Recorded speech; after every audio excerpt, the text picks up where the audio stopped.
c'est là où je gare le véhicule officiel du président du Conseil constitutionnel.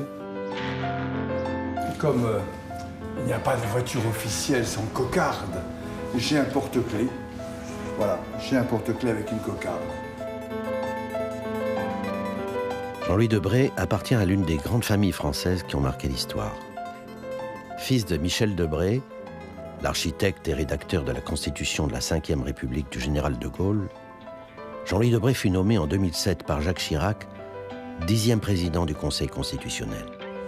Une fonction qui couronne un parcours inattendu pour celui qui devint le garant de la Constitution, rédigée 50 ans plus tôt par son père.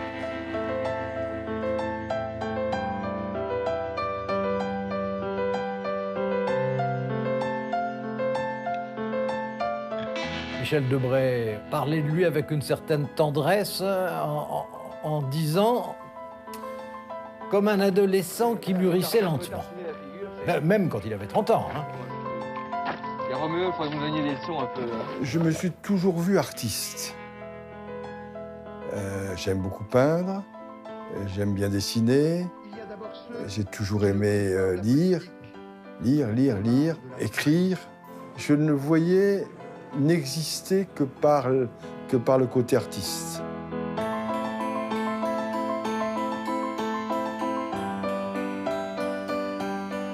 Au départ, on se disait, bon, c'est la dynastie Debré, il parle toujours sur ordre, pas spécialement bien, mais il y a un moment où on a commencé à le prendre vraiment au sérieux en politique. Debré, la raison pour laquelle il a existé, c'est qu'à un moment donné, il a bluffé tout le monde. C'est-à-dire que, voilà, il était tout seul avec tout le monde, tout seul. Dans son berceau, il y avait les valeurs républicaines. Voilà. Alors finalement, en grandissant, il les a gardées et puis transposées à sa manière. Ça n'est pas la guerre en dentelle, Jean-Louis Debré, et Michel Debré non plus. C'était la guerre tout court. Je pense qu'il y a un lien très profond entre mon père et De Gaulle, et il y a une affection très profonde que j'ai pour Jacques Chirac, à qui je dois à peu près tout.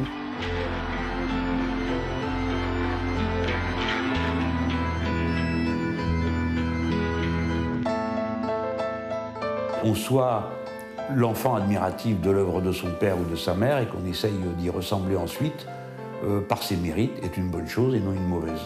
Si chacun essaye d'imiter le meilleur de ses parents, la société sera meilleure. Est-ce qu'il va être digne d'une certaine tradition? Est-ce qu'il va savoir à la fois être fidèle à son grand-père et à son père et en même temps marquer sa différence? Vous savez, dans chacun d'entre nous, il y a des milliards et des milliards de cellules. Et moi, j'ai une cellule qui s'appelle service public, État, République. Et donc, ce que je savais, c'est que toute ma vie sera au service de mon pays et de la République.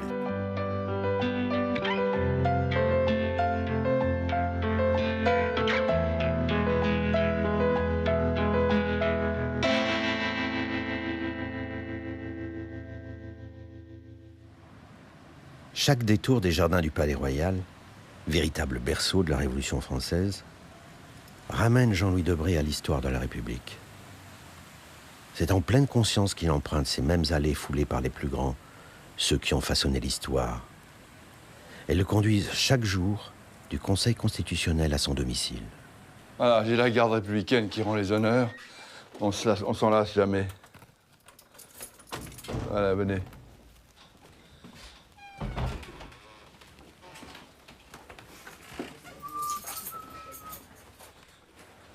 Venez, entrez. Entrez par là. Voilà, on va ouvrir la fenêtre. Voilà. Il y a quand même une vue... Oui.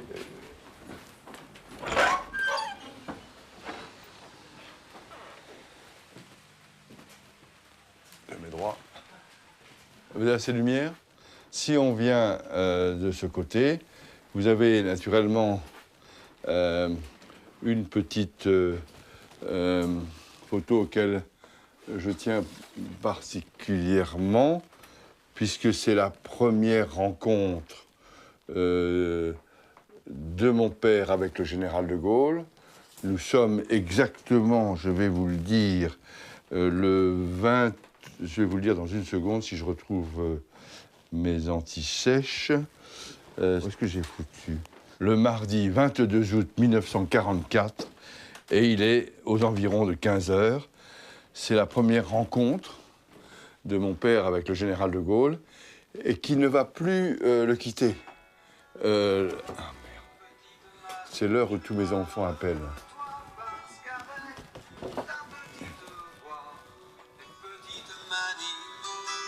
Oui, allô? Allô? Oui? Quoi? Le souvenir que j'ai, c'est un souvenir très, très fort, c'est que tous les 18 juin, alors que je ne devais pas marcher encore, on a dû nous emmener, nous allions au Mont Valérien, et c'était la traversée du désert, il y avait peu de monde. Et là, on voyait passer un grand personnage, le général de Gaulle. Et comme il y avait peu de monde, il prenait son temps, il serrait les mains, il vous fait une petite tape sur la joue, et il avait là tous ses plus proches compagnons. Et c'était pour moi une fête, une très grande fête. Et puis tout d'un coup, est arrivé 1958.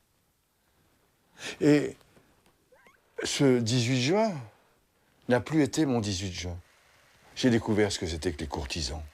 Tous ceux qu'on n'avait pas vus pendant des années et des années, ils venaient, ils étaient là. Alors il y avait des généraux, il y avait des préfets, il y avait du monde qui se pressait. Et je me souviens, j'étais fou de rage parce qu'il y a des gens qui me poussaient. Et je leur disais, mais j'étais là bien avant vous. Mais eux, ils étaient venus parce que De Gaulle était revenu au pouvoir. Nous étions venus, grâce à mon père, pour fidélité à l'œuvre du général de Gaulle. En 1958, le général de Gaulle revient au pouvoir en homme providentiel dans une 4e République en pleine crise. Il y a urgence à agir. Le général de Gaulle confie à son plus fidèle compagnon, Michel Debré, la rédaction d'une nouvelle constitution. La 5e République doit affirmer la prédominance de l'exécutif dans la conduite du pouvoir. Au ministère de la Justice, en présence des ministres d'État faisant partie du comité constitutionnel, M. Michel Debré, garde des Sceaux, a apposé le sceau de l'État au texte constitutionnel. La 5e République est entrée dans l'histoire. Ce qui les liait, c'était la même conception de la France. C'était aussi un grand serviteur du général de Gaulle. Donc ils ont fait la Constitution ensemble, tout le monde le sait.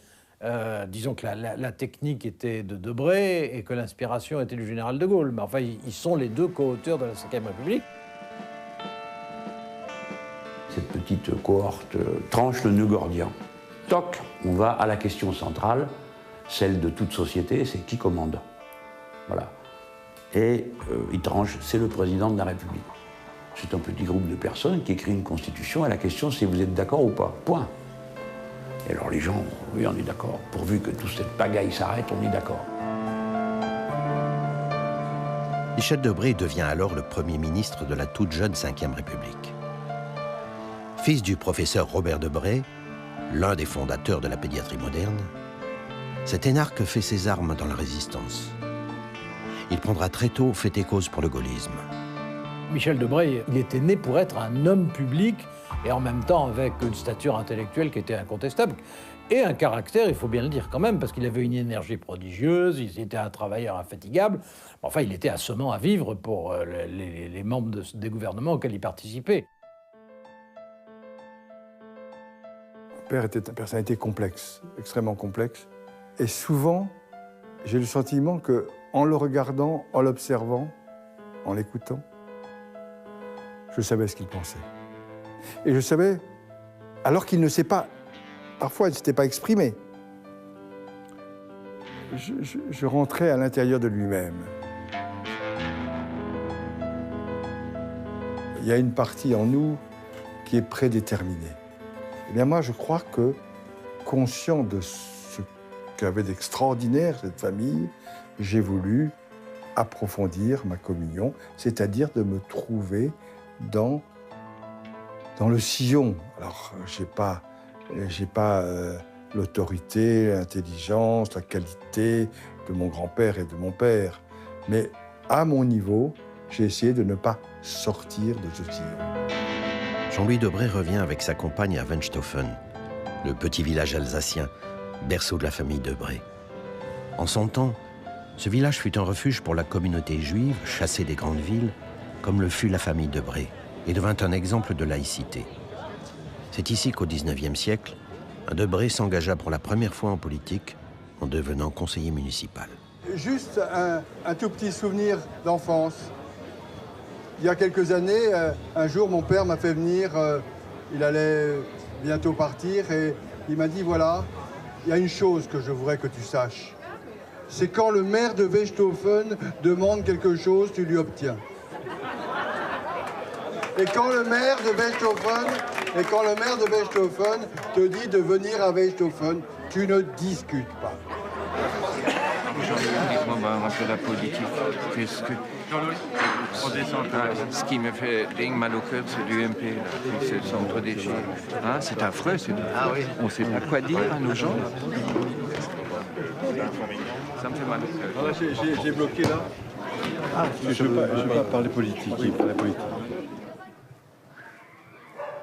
Voilà, c'est cette maison-là. Et c'est la maison initiale. Et c'est en partant d'ici que Simon Debré a quitté en 1870 l'Alsace pour ne pas être allemand. Et la famille s'est littéralement rompue à ce moment-là, car Simon, qui était rabbin, ne voulait pas partir sous une autre domination que la République, parce qu'il était reconnaissant à la République des décrets d'émancipation des Juifs qui avaient donné un statut aux Juifs. Vous avez vu comment cette fête de village se passe bien? Tout le monde est heureux? Il n'y a pas besoin de forces de sécurité partout pour les... Non, non, ici on est tranquille. Ah, voilà. Ben, c'est ça la France que nous aimons.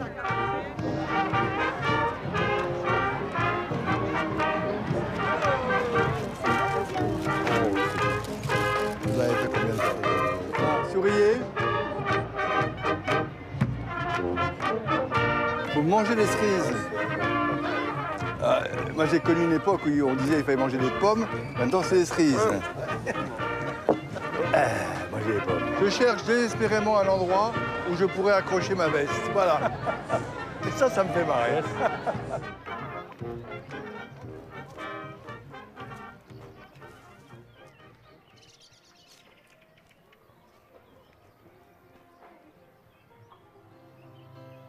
Voilà, deux petits cailloux. Voilà. Voilà.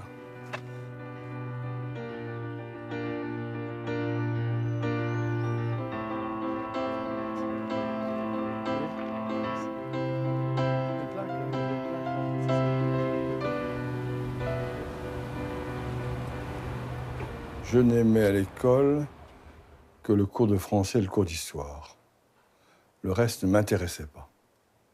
Voilà. J'ai fait de médiocres études. Les professeurs m'aimaient beaucoup, parce que j'étais d'une très grande curiosité, mais les études ne m'intéressaient pas. Michel Debré parlait de lui avec une certaine tendresse, en disant il apprendra, il progressera, et on pensait immédiatement qu'il allait ajouter, mais il ne le faisait pas et je l'aiderai. C'est le préféré de Michel Debré. C'était le fils préféré parce qu'il partageait sa passion politique et il l'a partagée à sa manière. Il était gaulliste, il a perpétué la tradition gaulliste sans être un ayatollah gaulliste. J'ai vu les commerçants aussi. Quand il était étudiant, il était, à la demande de son père, venu m'apporter sa thèse dans cette pièce. Donc ça, là, il devait avoir, je dirais, 24 ou 25 ans. C'est donc la première fois où je l'ai vu. Et sa thèse, je l'ai d'ailleurs toujours dans mon bureau, évidemment portant sur les conditions dans lesquelles les institutions de la Ve République avaient été créées, puisque son père avait là-dessus des archives que personne d'autre n'avait.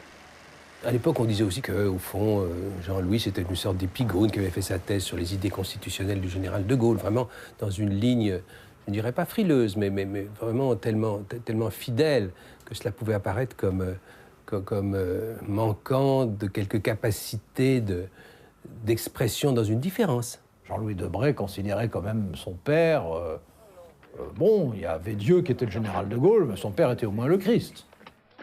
Physiquement, vous ressemblez un peu à votre père. Est-ce que ça vous aide? Pour vous, je ressemble à mon père. C'est une question uniquement d'appréciation.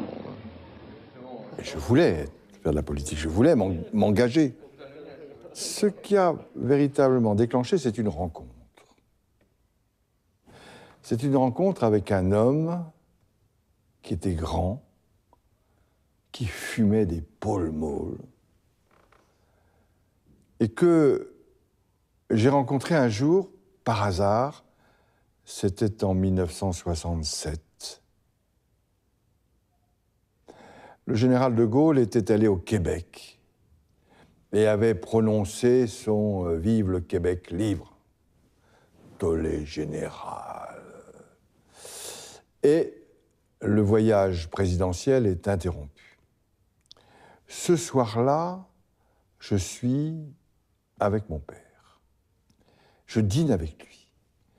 Et il me dit, écoute, tu vas venir avec moi à Orly, le général revient, je vais l'accueillir. On arrive à Orly, pavillon d'honneur, il y a les membres du gouvernement qui sont là.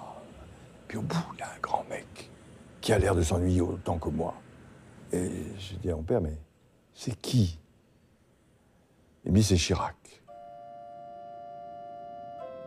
À l'époque, je fumais un peu, personne ne fumait. Et donc, je me rapproche de lui et puis on parle. Et il me dit, qu'est-ce que tu fais? Magistrature, tu sais. On pourrait se voir. Je dis, à votre disposition. Je pensais, puis le général arrive, etc. Je pensais qu'il... Parole en l'air. 2 jours après, coup de téléphone. Est-ce que tu veux venir prendre un pot avec moi? Oui. C'était Chirac. Je suis entré à son cabinet. Je ne l'ai plus quitté.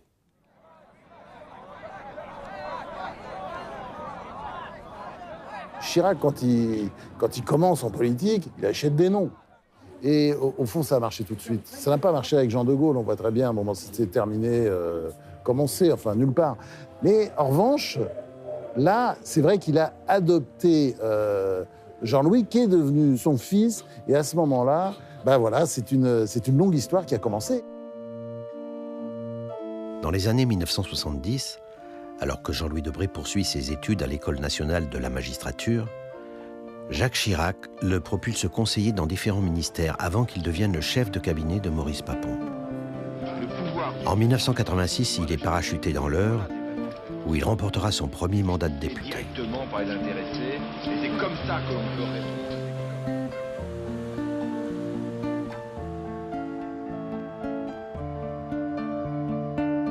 Ma carrière, je la dois aussi à la proximité que j'ai avec Chirac, que j'ai eue avec Chirac. C'est évident, parce que dès notre première rencontre, je me suis senti bien avec lui.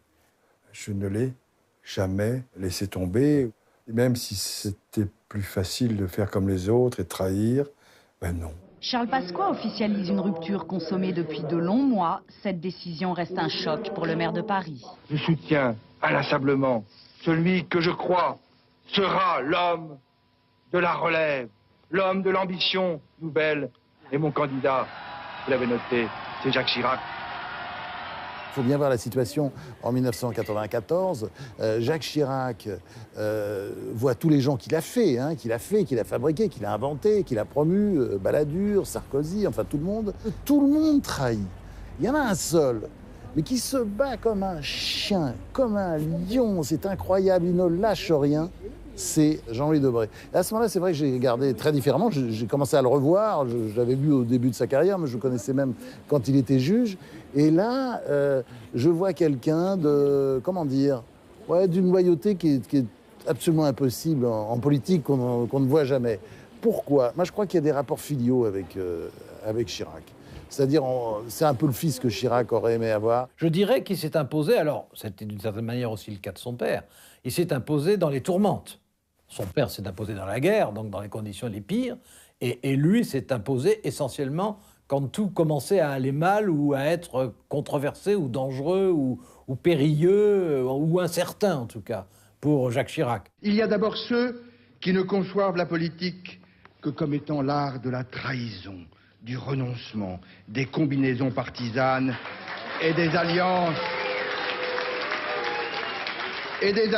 contre nature. Il s'est métamorphosé dans... qu'est-ce qu'on peut dire à la fois le mameluc de Jacques Chirac, un peu son Berthier, mais surtout son Murat. C'est-à-dire qu'il y a un moment où, du mameluc, il avait une fidélité incomparable. Il n'a jamais hésité. Il est toujours resté le plus chiracien des chiraciens, avec ce que ça implique, alors c'est très de caractère familial ça, avec ce que ça implique de loyauté, de passion, d'exclusivité. Il a un tempérament de partisan, il a un tempérament passionnel, et il a son grand homme. Alors voilà, Michel Debré avait le général de Gaulle, lui a Jacques Chirac. Bon, dans mon esprit, ça n'est pas très comparable, mais enfin, il n'empêche que c'est toujours très estimable. Oui, celle-là, c'était une photo, il y en a même deux, vous voyez.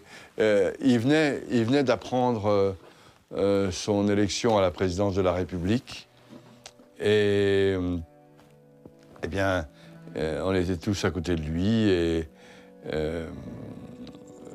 j'ai vu aussi, d'ailleurs, à ce moment-là, beaucoup de gens qui n'avaient pas forcément été les meilleurs soutiens de Chirac. C'était l'élection de 95 et qui, tout d'un coup, faisaient des coudes pour arriver. Et je me souviens, Chirac m'avait pris par la main et m'a dit « Tu bouges pas de là ».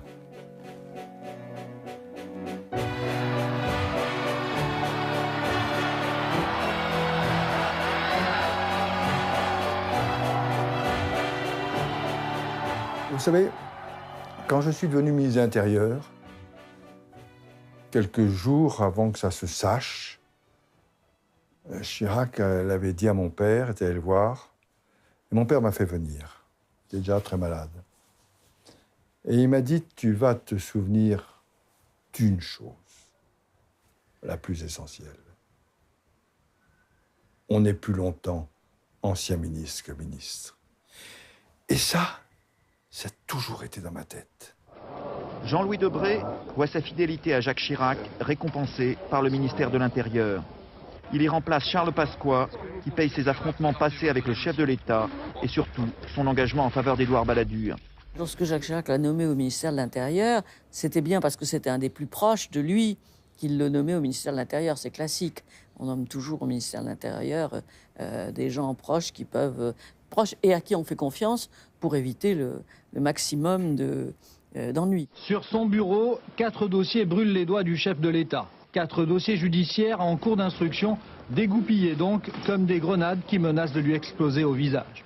Ces affaires remontent au temps où Jacques Chirac était maire de Paris jusqu'en 1995. J'appelle M. Jacques Chirac. Je défends l'homme et avec ses faiblesses, avec ses... Voilà.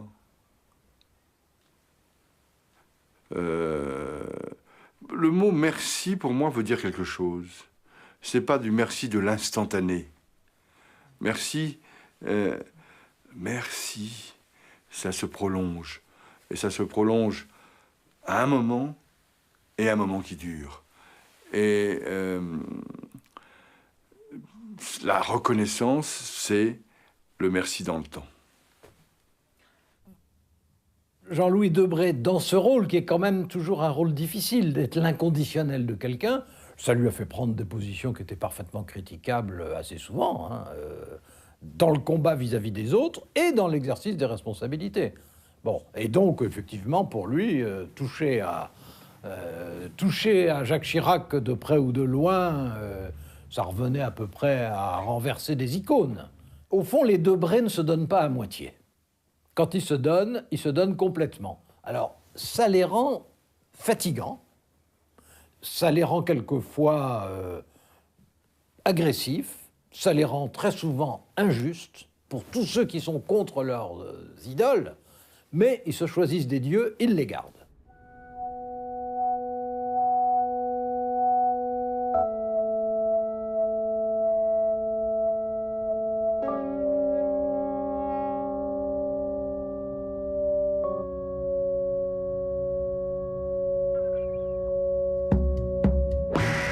Michel Debré décède le 2 août 1996. Au même moment, Jean-Louis Debré est confronté à la lutte engagée par les sans-papiers qui demandent la régularisation de leur situation. On a montré qu'on était digne. On a montré qu'on était responsable. Ils arrivent. L'alerte est donnée. On a édifié des barricades. Les gendarmes mobiles entrent dans l'église pendant que le père Coindet célèbre la messe. L'évacuation commence.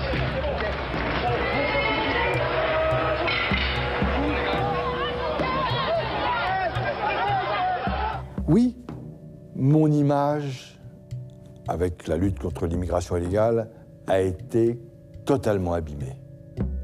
Mais peu importe, parce que j'avais le sentiment à ce stade-là d'être soutenu par le président de la République, élu au suffrage universel, et que le combat que je menais était un combat pour l'état de droit et pour l'État.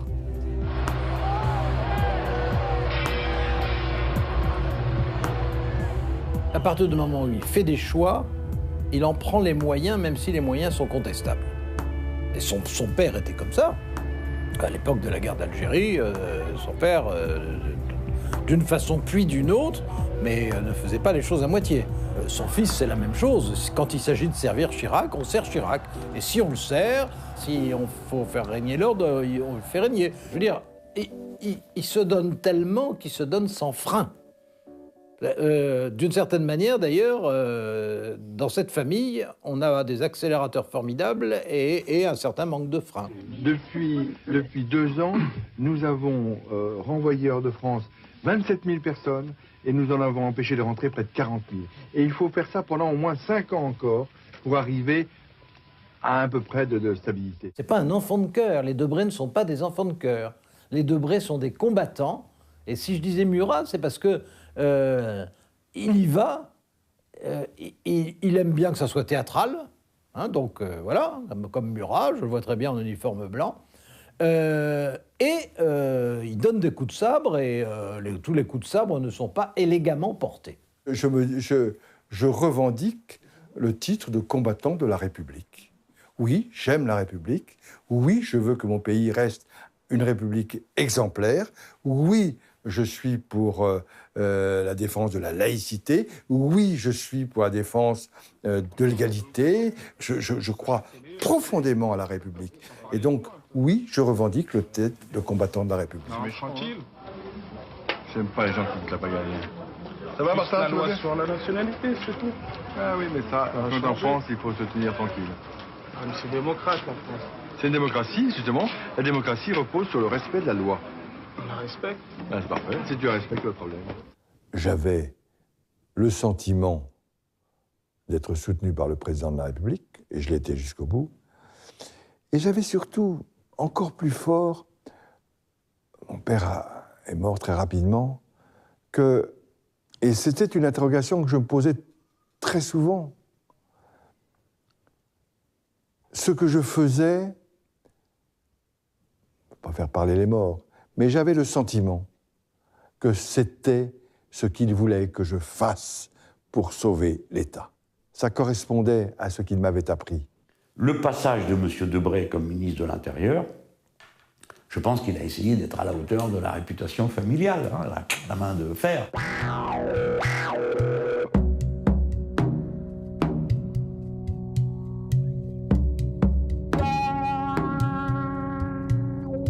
Alors, est-ce qu'on peut hériter? Oui. Après, des charges de l'État, c'est autre chose. Par définition, non. Parce qu'elles ne sont pas transmissibles par autre chose que par le mérite. Mais on peut avoir du mérite, et on peut, à la faveur de grands exemples, essayer d'y ressembler. C'est un grand privilège d'avoir des pères et mères dont les trajets inspirent votre vie.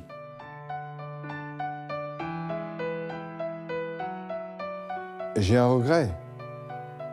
C'est que ce ministère, il était fait pour mon père, et pas pour moi. Et d'ailleurs, mon plus grand souvenir, mon meilleur souvenir, mon souvenir le plus émouvant de mon ministère de l'Intérieur, c'est quand, quelque temps avant sa mort, j'ai invité mon père à dîner au ministère de l'Intérieur. Et c'était pour lui, pour moi, un grand moment d'émotion, parce que je lui disais inconsciemment, voilà, je suis au cœur de l'État. Et je suis au cœur de l'État parce que tu m'as appris l'État. Parce que tu m'as appris que sans État, il n'y a pas de liberté. Et donc, avant de mourir, il vient et il voit son fils au cœur de l'État.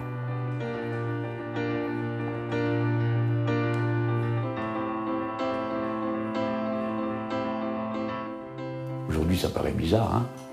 Aimer l'État, comment on peut aimer l'État? Seul contre le libre marché, les start-up, les stock options, je ne sais pas quoi, c'est-à-dire chacun pour soi contre tout le monde. Mais vous avez des gens qui aujourd'hui encore continuent à aimer l'État, la fonction publique, servir. Moi, ça me remplit le cœur d'y penser.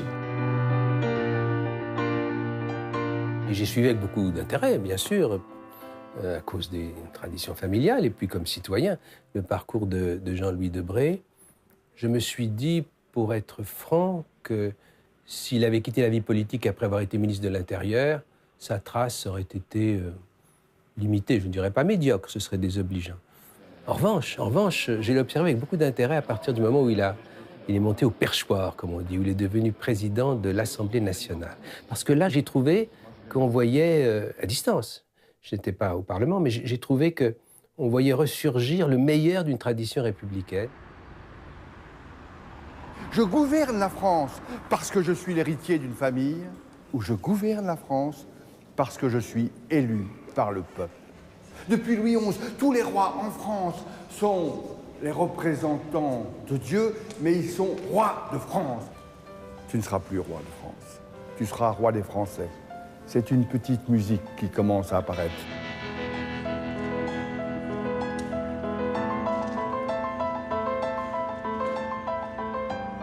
Plus que la fonction de ministre, c'est celle-là que je voulais. Pour moi, le symbole de la République, c'est la présidence de l'Assemblée nationale. Quand j'ai décidé de me présenter, Chirac était persuadé que je ne serais pas élu. Pourquoi? Parce que il y avait un candidat de taille, qui était Édouard Balladur, qui voulait la présidence de l'Assemblée. Alors, Chirac m'a dit, mais il va l'emporter. Je dis non, il n'a aucune chance. Aucune chance. Ont obtenu M. Jean-Louis Debré 217 voix. M. Édouard Balladur, 163 voix. Je m'adresse maintenant... Oui. Monsieur Balladur, vous avez la parole. Merci, Monsieur le Président. J'ai l'honneur de vous informer que je retire ma candidature.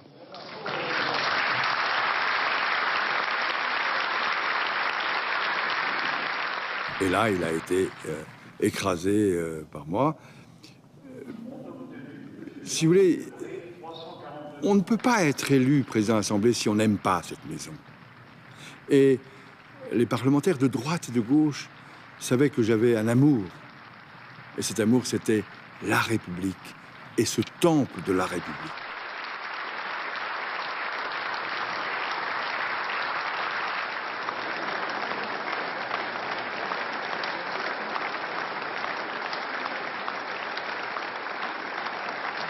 À partir du moment où je montais l'escalier, que j'avais été élu, l'idée qui m'a venue dans ma tête, c'est que je n'étais plus membre d'un parti politique.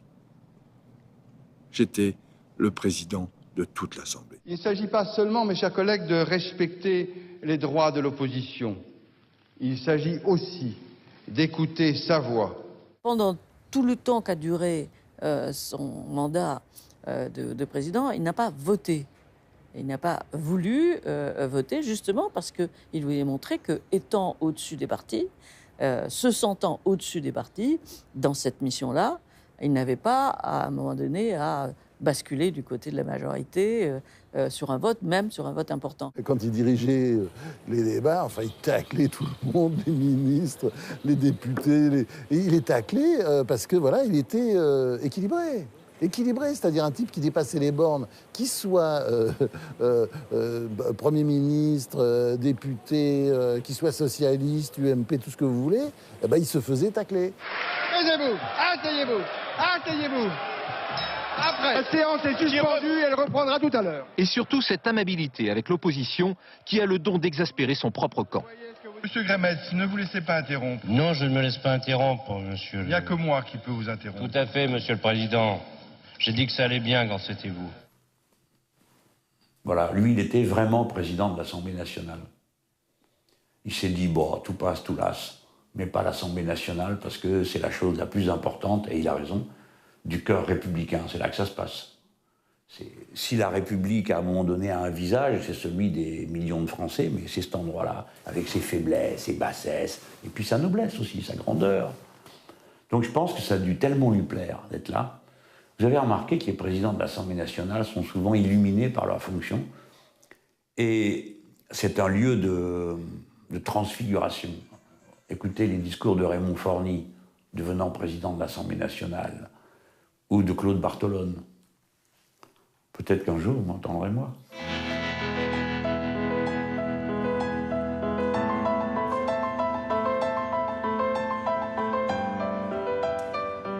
C'est ma maison, parce que je suis très républicain. D'ailleurs, il y a là-haut le banc marqué au nom de mon père. C'est à la fois ma maison de famille et ma maison politique. J'ai été élevé dans le culte de la République, dans le respect de la République. J'ai passé ici plus de 20 ans. Et ça a été pour moi 20 ans de bonheur.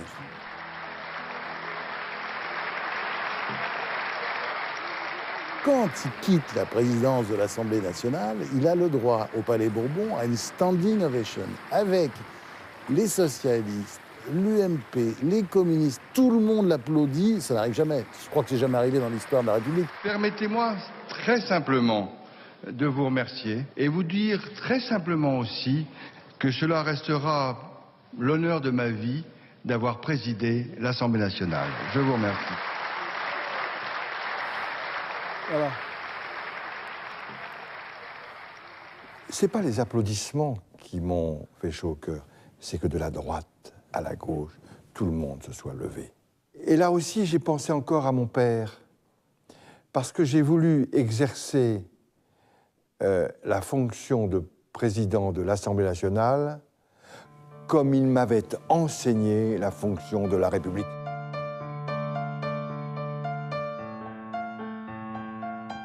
On rentre et on sort, hein. On va revenir. Merci.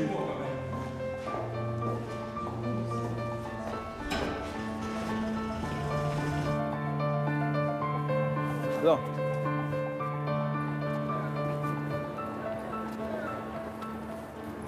J'ai acheté ce bâtiment, qui était le RPR, qui a vendu, et on a créé un magasin. Et venez. Et donc, j'ai tout dessiné. C'est moi. Venez.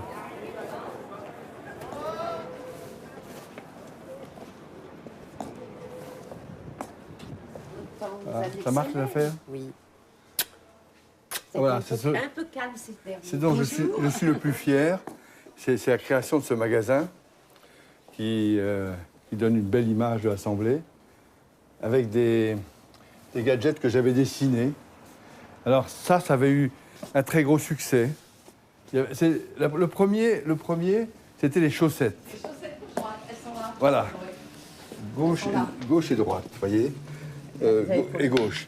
Et donc, ça avait eu un succès extraordinaire. Ça avait été, et notamment parce que les pédiatres, pour faire comprendre aux enfants la droite et la gauche, avaient acheté des chaussettes comme ça.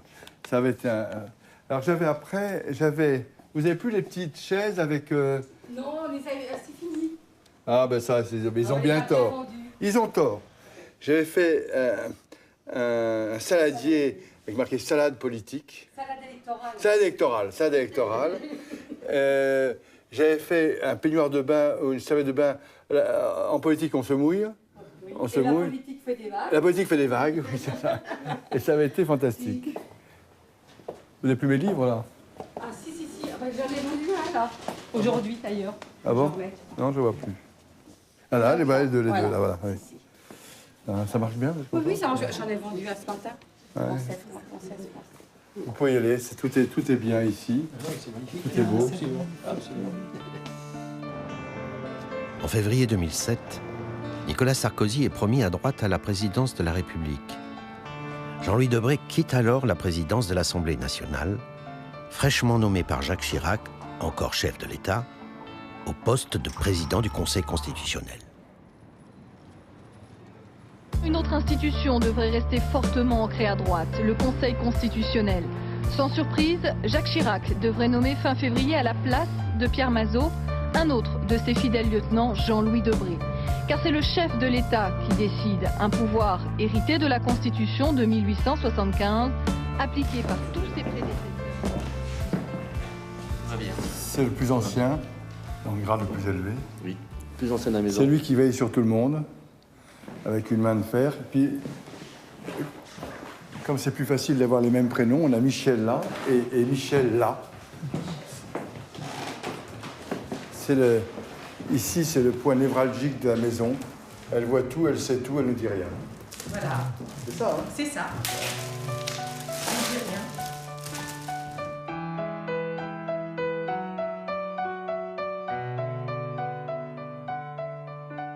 Je suis arrivé ici et une image, rien qu'une image, s'est imprimée dans ma tête. Et cette image, elle ne me quitte plus. C'est celle-ci. C'est mon père scellant le sceau de la Constitution de 1958 qui avait créé le Conseil constitutionnel. Et je me disais que c'était assez fascinant de devenir le gardien de la Constitution de mon père.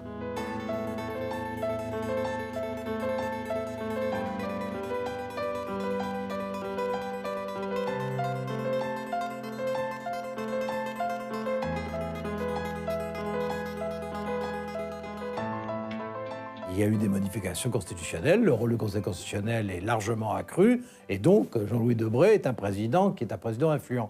Est-ce que il est influent sur la doctrine du Conseil constitutionnel, ou est-ce qu'il est influent comme le symbole du Conseil constitutionnel? Il l'est sûrement comme le symbole. Et il veut modifier l'image du Conseil constitutionnel, il veut la moderniser, il veut la rendre plus transparente. Vous voyez, ce grand escalier, j'en suis très fier parce que, donc, je vous l'ai dit, il n'a pas été nettoyé. Il n'avait pas été nettoyé depuis presque un siècle. Les fenêtres étaient bouchées. On avait fermé les fenêtres. Personne ne prenait plus le grand escalier, il ne se passait rien ici. Et donc, on a rouvert. Mais chaque fois qu'il y a un vestige du passé, quelque chose qui nous appelle vers notre histoire, eh bien, il faut le restaurer. Pour essayer d'avoir plus de certitude, regardons d'où nous venons. Forgeons notre conviction, et notamment notre conviction républicaine, dans la République. Venez par là. En président réformateur, Jean-Louis Debré a soutenu la question prioritaire de constitutionnalité dite QPC. Elle offre au Conseil constitutionnel, c'est-à-dire aux 9 membres nommés par les présidents de l'Assemblée nationale, du Sénat et de la République, le pouvoir nouveau de contrôler la conformité des lois avec la Constitution après leur promulgation. J'ai fait construire une salle d'audience. Vous l'avez vu déjà, non? Une salle d'audience. Toutes les semaines, il y a une audience pour que la QPC soit visible, pour que les gens comprennent ce que c'est. C'est ces caméras de télévision qui mettent sur notre site Internet. On a eu une QPC où il y a 30 000 personnes qui, dans la journée, nous ont regardés. Je laisserai, pour être très, très simple, un Conseil constitutionnel qui n'a plus rien à voir avec celui que j'ai trouvé. La QPC, la question prioritaire de constitutionnalité, remet en haut de la hiérarchie des normes françaises la Constitution. Et ça, je suis exactement dans ce que mon père souhaitait pour les institutions de la Ve République. Je désapprouve totalement le Conseil constitutionnel et je ne félicite donc pas M. Debré d'en être le président. Mais oui, il y a un clin d'œil de l'histoire. Voir le fils de l'auteur de la Constitution être le gardien de la Constitution, bon, j'espère qu'il ne prend pas ça trop au sérieux. Cette constitution a été tellement transformée qu'elle n'a plus rien à voir avec le texte de son père. On peut appeler ça la 7e, la 8e République, parce qu'on a déjà tellement fait d'arrangements de toutes sortes avec ce texte, plus de 20 fois. Enfin, pour lui, je pense que ça doit être très important. Hein. Mais je lui dis que je déplore que 9 personnes aient le pouvoir extravagant de décider dans des proportions pareilles de ce que le pays a le droit de faire ou de ne pas faire.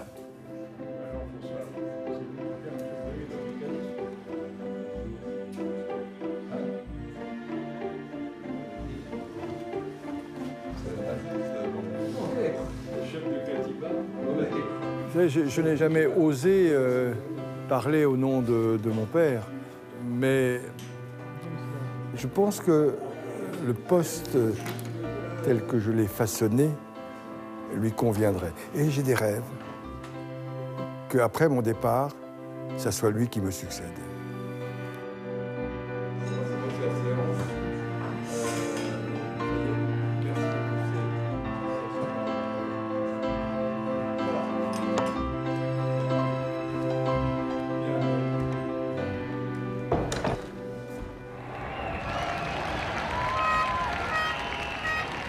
Avec son Conseil constitutionnel, la Ve République, façonnée par Michel Debré il y a 50 ans, est critiquée, remise en question par un nombre grandissant de citoyens.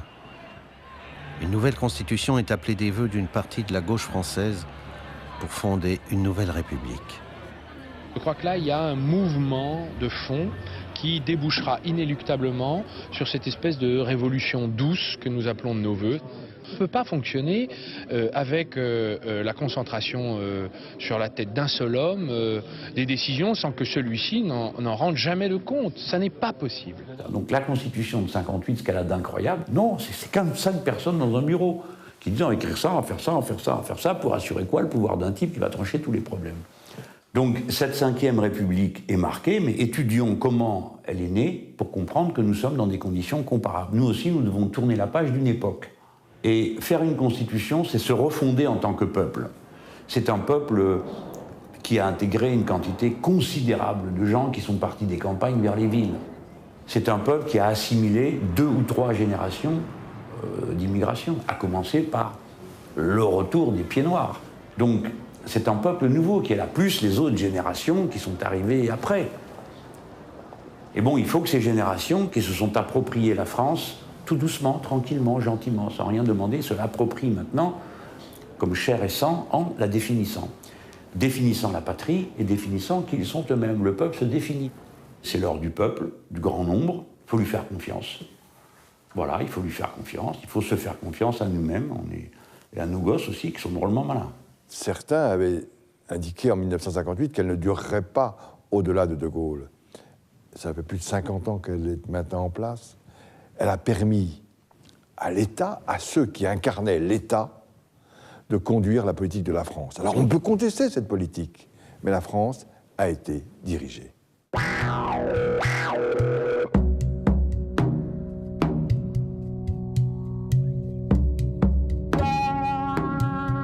Mon indignation qui est permanente, ça c'est un héritage familial.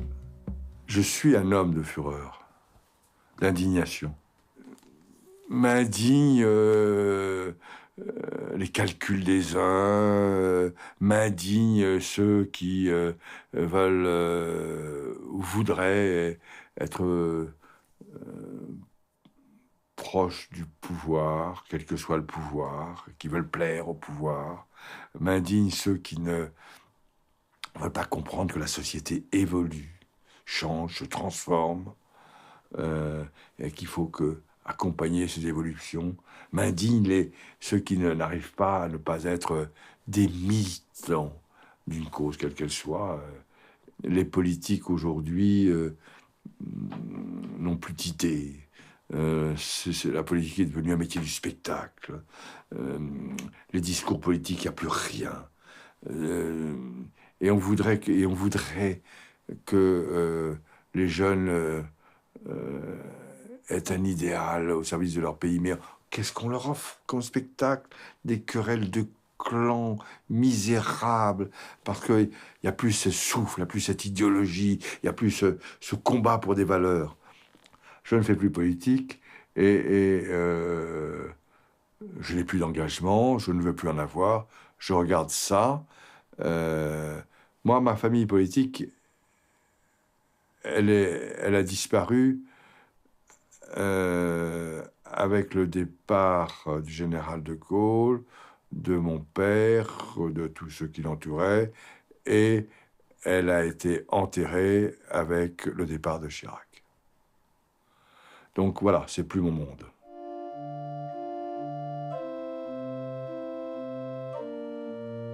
Est-ce que mon grand-père, mon père, s'ils me regardent, disent que j'ai bien fait ou pas bien fait?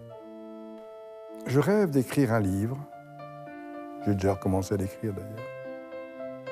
Je me promène au bord de la Loire et tout d'un coup, je tombe sur mon père. Qu'est-ce que tu fais là? Je venais de te rencontrer, je venais te voir, et d'ailleurs, suis-moi.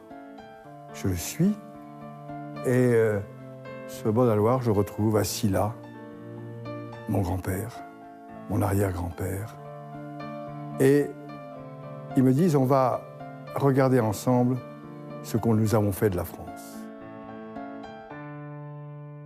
Pour les politiques, je fais ça. L'opportuniste.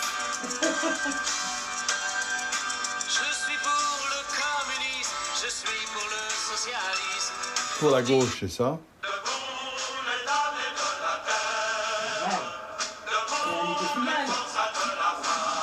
Il la connaît bien. Pour Chirac.